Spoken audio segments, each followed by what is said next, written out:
अस्सलामुअलैकुम, welcome to Ilmora computer academy. आज का हमारा टॉपिक है the architecture of von Neumann computers. John von Neumann नाम का एक आदमी था जिसने 1940s बुक में 1940s लिखा हुआ है, लेकिन एग्जैक्ट जो इसका ईयर दिया जाता है वो है 1945। उसने 1945 में एक हमें मॉडल दिया, मतलब कि उसने हमें खाका दिया जिस पे अमल करके हम अपने कंप्यूटर्स के सिस्टम्स को डिज़ाइन कर सकते हैं। बेसिकली इसने तरीका बताया कैसे हम अपने कंप्यूटर्स को बनाएं ताकि हमारी वर्किंग आसान हो, एफिशिएंट हो, फास्ट हो। इसने कहा कि हार्डवेयर जो होता है सिस्टम का, उसके 4 कंपोनेंट होंगे। कौन कौन से? Memory, CPU, input mechanism and output mechanism. Memory क्या होती है? जो चीज़ों को स्टोर करके रखती है। और सीपीयू जिसने प्रोसेसिंग करवानी होती है, सारे काम सीपीयू ने करवाने होते हैं। इनपुट मैकेनिज़्म क्या होता है? हम कंप्यूटर को कैसे अपनी हदायत दे रहे हैं। और उसके बाद आउटपुट मैकेनिज़्म के वो कैसे हमें आउटपुट में हमारा रिज़ल्ट दे रहा है। हम इन सबको एक एक करके देखेंगे। तो सबसे पहले है मेमोरी। इसने कहा कि मेमोरी में हमारा डाटा भी होगा और हमारी इंस्ट्रक्शंस भी होंगी। मतलब कि जो हम कंप्यूटर को अपनी इनपुट दे रहे हैं, फॉर एग्ज़ाम्पल हमने कहा 2+2, तो ये क्या था? हमारा डाटा। अब इस डाटा को भी वो कंटेन करेगी मेमोरी, और इंस्ट्रक्शंस भी होंगी जिन पे अमल करके वो हमें हमारी आउटपुट देगा। इंस्ट्रक्शंस क्या होती हैं? प्रोग्राम्स। इंस्ट्रक्शंस को हम प्रोग्राम्स भी कहते हैं। जैसे कि आपने ये किया, और सी फॉर एग्ज़ाम्पल C++ आप उसमें कोड लिख रहे हैं। आपने कहा int a is equal to 10, int b is equal to 20 and int c is equal to a+b, और आपने कह दिया, ये आपने छोटा सा एक प्रोग्राम लिख दिया। ये क्या था? आपका सारा डाटा। अब आपने ये इंस्ट्रक्शंस दी कि ये है, मुझे परफॉर्म करके दो, मुझे ये आंसर चाहिए, और आपने कहा इसे प्रिंट कर दो। तो ये सारा एक सीरीज़ ऑफ स्टेप्स था, ये इसे एक एक करके एग्जीक्यूट करवाएगा। अब हमारा वॉन न्यूमैन आर्किटेक्चर क्या कहता है? ये सारा कुछ मेमोरी की एक ही लोकेशन पे, मेमोरी पे एक ही जगह पड़े होंगे। मतलब कि यहाँ पे फॉर एग्जांपल आपका ए का लिख दिया उसने कि ये ए है और ये इक्वल टू 10 है, और यहाँ पे उसने लिख दिया बी है, वो इक्वल टू 20 है, और आप क्या करना चाहते हैं? सी इज़ इक्वल टू A+B, तो उसके सी का लिख दिया सी इज़ इक्वल टू 30, और हमें आउटपुट क्या दे दी? 30। ऐसे करके इसने कहा कि सारी चीज़ें एक ही मेमोरी पे प्रेजेंट होती हैं ताकि हमारी वर्किंग फ़ास्ट हो सके, इजी हो सके। प्रोग्राम एग्जीक्यूट करवाना है, कोई हमने इंस्ट्रक्शन दिया है उसे पूरा करवाना है, तो हमारे सीपीयू को पता हो कि उसने यहाँ पे आना है और अपनी डिज़ायर्ड जो से चीज़ें हैं, उसे जिन जिन चीज़ों की ज़रूरत है वो उसे इकट्ठी एक ही जगह पे मिल जाए। प्रोग्राम भी यहाँ पे हो और हमारे डाटा भी यहाँ पे हो, ताकि उसे वर्किंग ईजी हो जाए, उसके लिए वर्किंग ईजी हो जाए, उसे चीज़ों को ढूंढना मुश्किल ना हो। अब एक रैम की एग्जांपल ले लें। जो भी चीज़ हम ओपन करते हैं कंप्यूटर में, वो सबसे पहले किस में लोड होती है? रैम में। क्यों? क्योंकि ईपीयू की स्पीड और हमारी मेमोरी की स्पीड, इन दोनों की स्पीड जो होती है ना, वो बराबर नहीं होती, बहुत फ़र्क होता है। मेमोरी जो है वो बहुत स्लो होती है और सीपीयू बहुत फास्ट प्रोसेसिंग कर रहा होता है।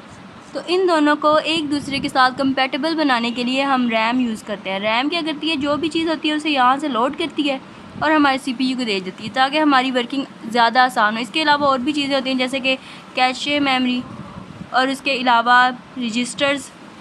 ये क्या करते हैं? हमारी वर्किंग को फास्ट कर रहे होते हैं, क्योंकि सीपीयू की स्पीड जो होती है वो बहुत ज़्यादा फास्ट होती है, क्योंकि उसने इतने ज़्यादा इंस्ट्रक्शंस वगैरह को फुलफ़िल करना होता है, उसने सारे प्रोग्राम्स एग्जीक्यूट करवाने होते हैं, तो इसकी स्पीड बहुत ज़्यादा हाई होती है। और मेमोरी जो होती है इसके मुकाबले में बहुत स्लो होती है, जो हमारी सेकेंडरी मेमोरी होती है। यहाँ पे ये सेकेंडरी मेमोरी की बात हो रही है, परमानेंट मेमोरी की, जैसे कि हार्ड डिस्क, ऐसी चीज़ों की। रैम का क्या काम होता है? इनकी स्पीड को एक दूसरे के कंपैटिबल बनाना ताकि हमारी चीज़ें ज़्यादा एफिशिएंटली और फास्टली चल सकें। उसके बाद आ जाता है सीपीयू। सीपीयू कहता है सेंट्रल प्रोसेसिंग यूनिट। इसका क्या काम होता है? इसका काम होता है जो भी टास्क हम उसे दे रहे हैं उससे पूरा करना। फॉर एग्जांपल हम एडिशन करवा रहे हैं तो ये इसने करवानी है, हम सब्ट्रैक्शन करवा रहे हैं ये इसने करवानी है। ये सारे काम करना किसकी रिस्पॉन्सिबिलिटी होती है? सीपीयू की। सीपीयू के 2 पार्ट्स होते हैं, ALU अरिथमेटिक लॉजिक यूनिट। अब देखें, इसके नाम में आ रहा है arithmetic and logic unit. Arithmetic क्या होता है? हमारे एडिशन, सब्ट्रैक्शन, मल्टीप्लिकेशन और डिवीज़न वगैरह। और लॉजिक्स क्या होती हैं?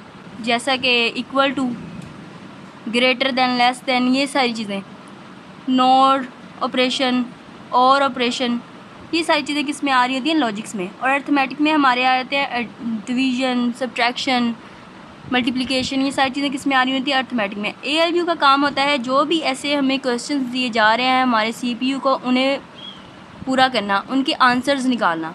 अगर हम CPU को कह रहे हैं 2 + 2, तो उसका आंसर किसने निकालना है, ALU ने। उसको एग्जीक्यूट किसने करवाना है, ALU में। प्रोसेसिंग कौन करेगा, ALU, ठीक है। उसके बाद होता है CU होता है कंट्रोल यूनिट।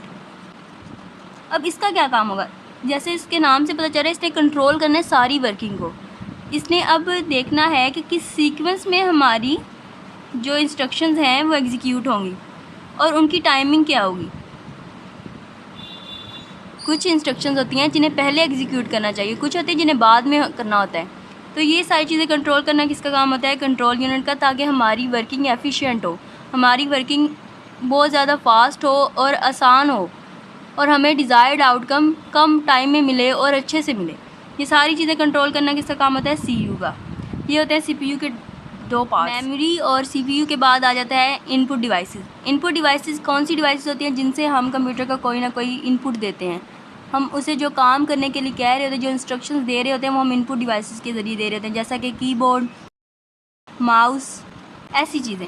ये क्या होती हैं, इनपुट डिवाइसेस। इनसे हम इंस्ट्रक्शंस कंप्यूटर को दे रहे होते हैं। फॉर एग्जांपल आप कीबोर्ड पे टाइप कर रहे हैं 2 + 2, तो ये क्या थी, आपकी इंस्ट्रक्शंस, ये आपकी इनपुट थी। आपने किसके ज़रिए दी, इनपुट डिवाइसेस के ज़रिए दी। और उसके बाद आ जाती हैं आउटपुट डिवाइसेस। आउटपुट डिवाइसेस वो डिवाइसेस होती हैं जिनसे हमें, जो कंप्यूटर ने प्रोसेसिंग कर लिया, जो आउटपुट उसने निकाल लिया है, मतलब कि 2 + 2 था तो उसका आंसर था 4। अब ये जो 4 है ये कंप्यूटर ने हमें शो करवाना है। ये कहाँ पे शो करवाएगा, मॉनिटर की स्क्रीन पे। और इसके अलावा फॉर एग्जांपल आपने ऑडियो के लिए लगाया हुआ है स्पीकर, तो स्पीकर क्या है, एक आउटपुट डिवाइस है। तो ऐसी डिवाइसेस जिनसे कंप्यूटर हमें हमारी आउटपुट, हमारा आंसर हमें दे रहा हो, हमें दिखा रहा हो या हमें सुना रहा हो, या जो भी चीज़ें हैं वो क्या होती हैं, आउटपुट डिवाइसेस। प्रिंटर भी आउटपुट डिवाइसेस होते हैं।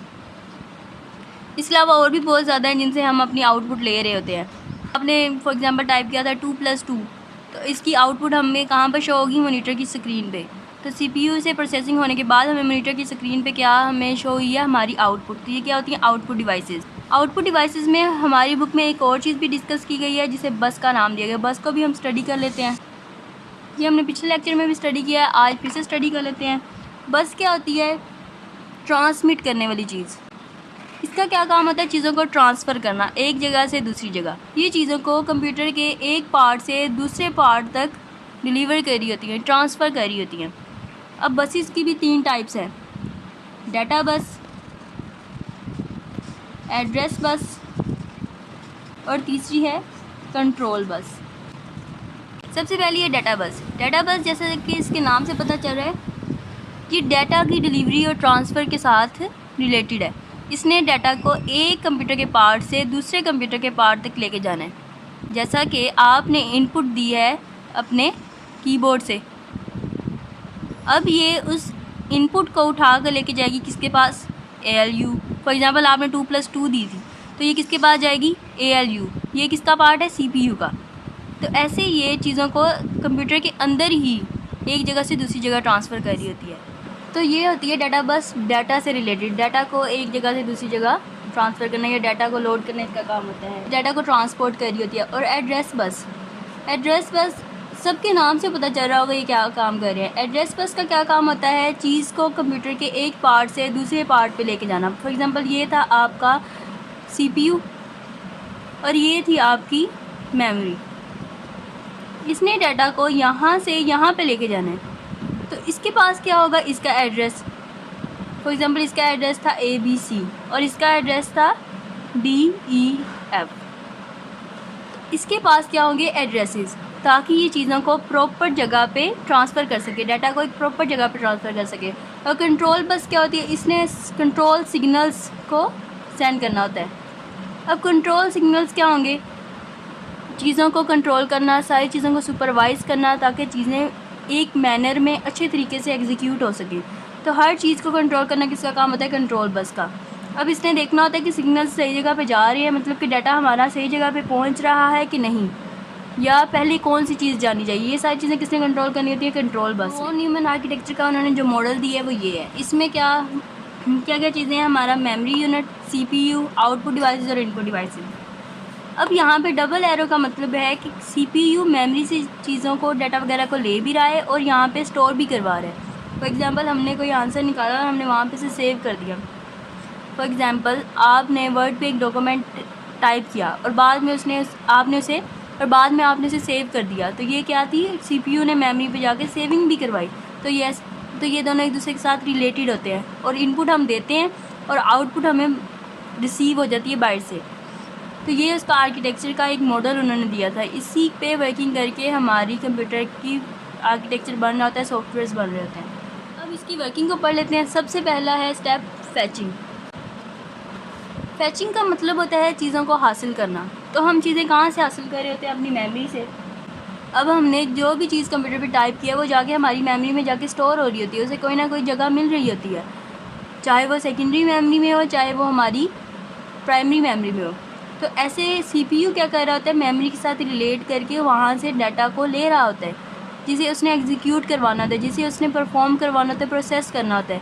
फॉर एग्ज़ाम्पल आपका डाटा था 2+2, ये कहाँ पे था, आपकी मेमोरी पे। अब इसे CPU ने लिया और अपने ALU को दे दिया। ALU ने इस पर परफॉर्मेंस की, तो ये क्या थी, फैचिंग। यहाँ से उसने डाटा क्या किया, फैच किया CPU ने। अब फैचिंग के लिए ना दो चीज़ें इस्तेमाल हो रही हैं, IR और PC। ये दोनों क्या हैं, रजिस्टर्स। अब रजिस्टर्स क्या होते हैं, रजिस्टर्स ऐसी मेमोरी होती है जो बहुत फास्ट होती है, इसने वर्किंग करवानी होती है फास्टली। जैसा कि आपको पहले ही बताया, मेमोरी की जो स्पीड होती है वो बहुत कम होती है और CPU की स्पीड बहुत हाई होती है। और CPU की भी वर्किंग को फास्ट करने के लिए रजिस्टर्स इस्तेमाल होते हैं। इसमें IR और PC का जिक्र किया है हमारी बुक में इन्होंने। IR का काम होता है जो भी हमारी इंस्ट्रक्शंस एग्जीक्यूट हो रही हैं, करंटली हो गई हैं, उनको सेव करके रखना। करंटली एग्जीक्यूटेड मतलब कि जो अभी काम हुआ है उसको स्टोर करना IR का काम होता है। और PC का काम होता है जो नेक्स्ट हमारी इंस्ट्रक्शन जो जिस पे हम काम करेंगे, वो इंस्ट्रक्शन जिस पे हमने नेक्स्ट काम करना है वो PC में होगी। मतलब कि IR में जाने से पहले वो चीज़ PC में पड़ी होती है। जब PC से वो IR में चली जाती है तो यहाँ पे नेक्स्ट स्टेप आ जाता है।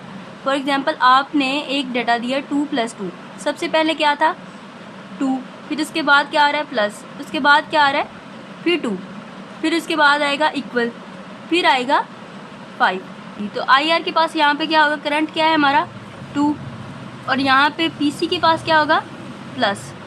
देखिए यहाँ पे ये 2 होगा और नेक्स्ट स्टेप हमारा क्या है प्लस। तो PC इसको अपने पास स्टोर करके रखेगा ताकि कंप्यूटर को पता हो, CPU को पता हो नेक्स्ट उसने कौन सी इंस्ट्रक्शन पे काम करना है। अब इसके बाद क्या होगा, ये अपडेट हो जाएंगे। 2 की जगह पे यहाँ पे क्या आ जाएगा, करंट में प्लस आ जाएगा। जब ये 2 प्लस कर लेगा नेक्स्ट क्या आ जाएगी 2, PC में उससे नेक्स्ट इंस्ट्रक्शन आ जाएगी। ऐसे ही होते होते हमारी एंड पे रिज़ल्ट हमारा शो हो जाएगा। इससे क्या होगा, कंप्यूटर की वर्किंग आसान होगी, उसे पता होगा उसने कौन सी इंस्ट्रक्शन को अभी कर ली है और कौन सी उसकी नेक्स्ट आने वाली है। इससे क्या होती है, वर्किंग आसान। अब फैचिंग हो गई, उसके बाद आती है दूसरा स्टेप, डिकोडिंग।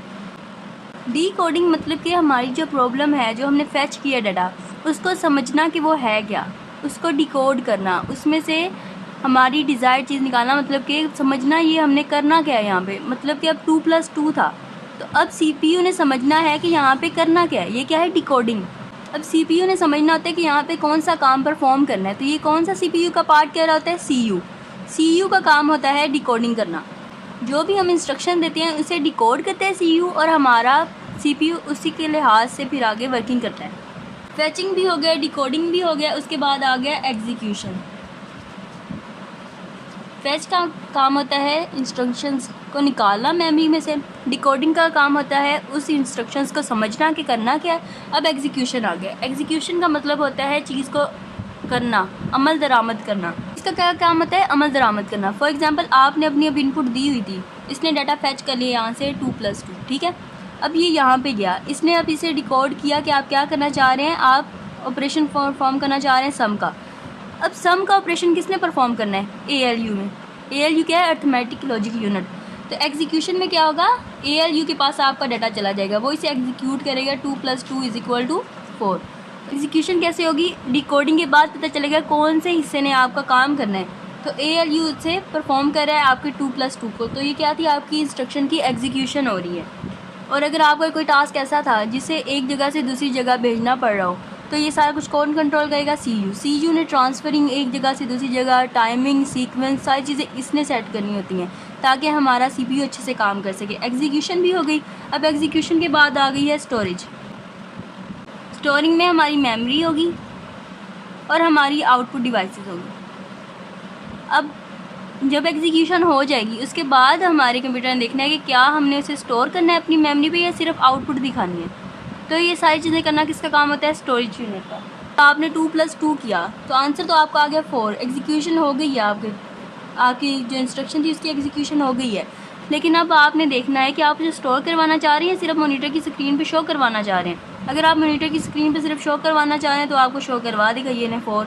अगर आप इसे स्टोर भी करना चाह रहे हैं नेक्स्ट अपने फ्यूचर यूज़ के लिए, तो आप इसे स्टोर भी कर सकते हैं। तो ये इसका एक लास्ट पार्ट था वर्किंग का, स्टोरेज। सबसे पहले फैचिंग इंस्ट्रक्शंस को लेना मेमोरी में से, दूसरा डिकोडिंग, समझना कि हमने काम करना क्या है, एग्जीक्यूशन, उस काम को परफॉर्म करना, और उसके बाद आ जाती है स्टोरेज कि हम अपना डाटा कहाँ पे स्टोर कर रहे हैं या फिर हम सिर्फ उसे मॉनिटर की स्क्रीन पे दिखा रहे हैं। ये सारी चीज़ें स्टोरेज में आ जाती हैं। अब आ जाती हैं architecture of von Neumann computer की कैरेक्टरिस्टिक्स। इस आर्किटेक्चर के कैरेक्टरिस्टिक्स में सबसे पहले है सिंगल मेमोरी स्टोरेज, मतलब कि हमारा डाटा और हमारा प्रोग्राम दोनों एक ही जगह पे हैं, जिससे हमारी वर्किंग ज़्यादा इजी हो रही है, फास्ट हो रही है, हमें चीज़ें सर्च करने में टाइम नहीं लग रहा। फॉर एग्ज़ाम्पल आपकी एक गेम है, वहाँ पे आपके गेम का इंटरफेस भी है, ये आपके गेम का इंटरफेस है, और ये आपका प्लेयर 1 है, उसका डाटा मतलब कि उसकी स्किन, उसके शूज़, उसकी सारी चीज़ों का डाटा भी एक जगह पे है और आपके गेम का इंटरफेस का डाटा भी एक जगह पे है। ये क्या है, सिंगल मेमोरी स्टोरेज, मतलब कि एक ही जगह पे स्टोरेज हो रही है। सीक्वेंशियल एग्जीक्यूशन इसके बाद आ जाता है, मतलब कि हमारी इंस्ट्रक्शन जो है उन्हें स्टेप वाइज एग्जीक्यूट किया जा रहा होता है। मतलब कि आपने अगर ये इंस्ट्रक्शन दी है 2+2 इसका आंसर क्या होगा, = 4। अब ये नहीं है कि वो पहले 2 = 4 कर दे उसके बाद 2+2 करे, ऐसा नहीं होता। पहले वो ये काम करेगा 2+2, उसके बाद क्या देगा हमें, 2+2 = 4। तो ऐसे सीक्वेंशियल एग्जीक्यूशन हो रही होती है, चीज़ें स्टेप वाइज चल रही होती हैं। अगर स्टेप वाइज ना चल रही हो तो हमारी आउटपुट हमें डिज़ायर्ड नहीं मिल सकेगी। अगर आप प्रोग्रामिंग करें तो आपने जिस स्टेप में कोड लिखा होता है वो स्टेप बाय स्टेप आपका कंपाइलर से एग्जीक्यूट करवा रहा होता है।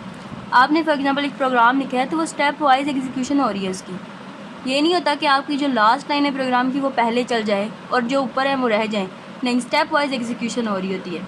उसके बाद आ जाती है स्टोर्ड प्रोग्राम कॉन्सेप्ट, मतलब कि आपने अपनी मेमोरी में चीज़ें स्टोर की थी, अपने आपने यहाँ पे फॉर एग्जांपल 4 स्टोर किया हुआ है, 4 मतलब कि 2+2 वाला 4 आपने यहाँ पे स्टोर कर दिया। अब आप अपने चीज़ों को चेंज करना चाह रहे हैं, आप चाह रहे हैं इस मेमोरी पे मैं कुछ और स्टोर कर लूँ, तो आप यहाँ पे कुछ और भी स्टोर कर सकते हैं। मतलब कि आपने फॉर एग्जांपल, लेकिन है तो ये गलत, लेकिन आप देख लें 2+2 = 5 अगर आप स्टोर करवा जाते हैं, आप करवा रहे हैं। अब हमारी एक चीज़ की अपडेट आती है, फॉर एग्जांपल फेसबुक है, फेसबुक अपनी अपडेट दे रही होती है थोड़े थोड़े अरसे बाद, तो इससे क्या होता है, हमारा जो पुराना डाटा होता है उसको रिप्लेस कर दिया होता है। ये हमारी मेमोरी थी जहाँ पे हमारी फेसबुक पड़ी थी ओल्ड वाली, अब उसमें अपडेट्स आ गई। अब ये नहीं होगा कि इसके लिए नई मेमोरी बने, इससे हमारी मेमोरी ज़ाया होगी। इससे क्या, और इसने क्या हमें आर्किटेक्चर ने, वॉन न्यूमैन आर्किटेक्चर ने क्या फ़ायदा दिया कि हम ये जो पुरानी जगह है इसी पे अपनी न्यू अपडेटेड चीज़ों को स्टोर कर सकें ताकि हमारी मेमोरी ज़ाया ना हो। तो इसकी 3 कैरेक्टरिस्टिक्स थी, single memory storage, sequential execution और स्टोर्ड प्रोग्राम कंसेप्ट। इसके एडवांटेजेस और डिसएडवांटेजेस आ गए। सबसे पहला है सिंप्लीफाइड डिज़ाइन। इसका एडवांटेज सबसे पहले सिंप्लीफाइड डिज़ाइन, मतलब कि हमारा डाटा और प्रोग्राम हमें एक ही जगह पे मिल जाते हैं। एक चीज़ हमें यहाँ से मिल रही है और दूसरी चीज़ को ढूंढने के लिए हमें दूसरे कॉर्नर पे जाने की ज़रूरत नहीं पड़ती, हमें एक जगह पे ही सारी चीज़ें मिल रही हैं। फॉर एग्जांपल आपने अपने बैग में से चीज़ें निकालनी हैं, आपने बुक्स को एक जगह पे रखा हुआ है और जो अब आपकी दूसरी हैं नोटबुक्स उन्हें आपने दूसरी जगह पे रखा हुआ है। आपने चीज़ों को अरेंज किया हुआ, लेकिन बैग क्या है, एक ही है, स्टोरेज आपकी एक ही है, इससे आपको चीज़ों को एक्सेस करने में आसानी हो रही है। ऐसे ही इसका डिज़ाइन भी सिंपल होता है और फ्लेक्सिबिलिटी, मतलब कि आप चीज़ों को चेंज करें। जैसे हमने स्टोरेज वाला पढ़ा अभी थोड़ी देर पहले कि हम एक चीज़ की अपडेट आ रही है तो हम उसके डाटा को अपडेट कर सकते हैं उसी स्टोरेज लोकेशन पे। तो ये क्या थी इसकी फ्लेक्सिबिलिटी, मतलब कि वो चीज़ों को अपने अंदर स्टोर करने के लिए हमें ज़्यादा दे रहा है, वो चीज़ों को अपडेट कर रहा है। तो ये क्या थी उसका एडवांटेज। अब डिसएडवांटेजेस आगे वॉन न्यूमन बोटलनेक, मतलब कि वॉन न्यूमन बोटलनेक का मतलब है कि आपके डाटा और इंस्ट्रक्शंस क्योंकि एक ही जगह पे पड़े हुए हैं तो उन्हें एक्सेस करने में CPU को कभी कभी मसला हो सकता है उसे एक चीज़ ढूंढने में देर लग जाए, या एक चीज़ को वो एग्जीक्यूट करा और रास्ते में दूसरी चीज़ें आ जाए। तो ये क्या होती है वॉन न्यूमन बोटलनेक। आपकी एक बोतल है जिसमें आपने अपनी पेंसिल्स डाली हुई हैं, अब आपने रेड कलर की पेंसिल निकालनी है, लेकिन बाहर कौन सी पेंसिल आ रही है, ब्लू वाली। तो इससे क्या हो रही है, आपको प्रॉब्लम हो रही है, आप लेना कोई और चीज़ चाह रहे हैं लेकिन मिल आपको कोई और चीज़ रही है। तो ऐसे ही वॉन न्यूमन बोटलनेक होती है। उसके बाद आ जाता है सिक्योरिटी रिस्क। फॉर एग्जांपल, अब आपका जो CPU है वो लेने जा रहा है इंस्ट्रक्शन 2 वाली मेमोरी पे वो जा रहा है चीज़ लेने के लिए, मतलब कि उसने 2 को लेना है आपकी मेमोरी में से, और ये पड़ा है आपका 2 और यहाँ पे पड़ा है आपका 4। अब उससे गलती हो गई, उसने ये ले लिया, उसे पता नहीं चला। तो इससे क्या होता है, सिक्योरिटी रिस्क होता है, हमारी चीज़ों की एग्जीक्यूशन गलत हो सकती है। अब आपका क्वेश्चन ये हो और आंसर आपको मिल जाए ये, तो ये तो गलत हो गया। ऐसे ही सिक्योरिटी रिस्क हो सकता है, आपकी चीज़ें क्योंकि एक ही जगह पे पड़ी हैं इससे कन्फ्यूजन क्रिएट हो सकती है। लेकिन वॉन न्यूमन आर्किटेक्चर के इतना भी बुरा नहीं है, इसने अपनी टेक्नोलॉजी को इस तरह से बनाया हुआ है कि उसे इन चीज़ों का मसला नहीं होता। वो उसे पता होता है प्रोग्राम को कैसे कहाँ पे रखना है और आपके डाटा को कहाँ पे रखना है। वो चीज़ों को एक जगह पे अरेंज करता है अच्छे से, ताकि उसे पता हो, उसे एग्जीक्यूट करते वक्त मसला ना हो। आज हमने वॉन न्यूमन आर्किटेक्चर को पढ़ा, हमने उसकी वर्किंग देखी, उसके कंपोनेंट्स देखे, उसके करैक्टरिस्टिक्स देखी, एडवांटेजेस डिसएडवांटेजेस देखे। उम्मीद करते हैं आपको सब कुछ समझ आया होगा। अगर फिर भी आपका कोई सवाल है तो कमेंट सेक्शन में ज़रूर बताएं। अल्लाह हाफ़िज़।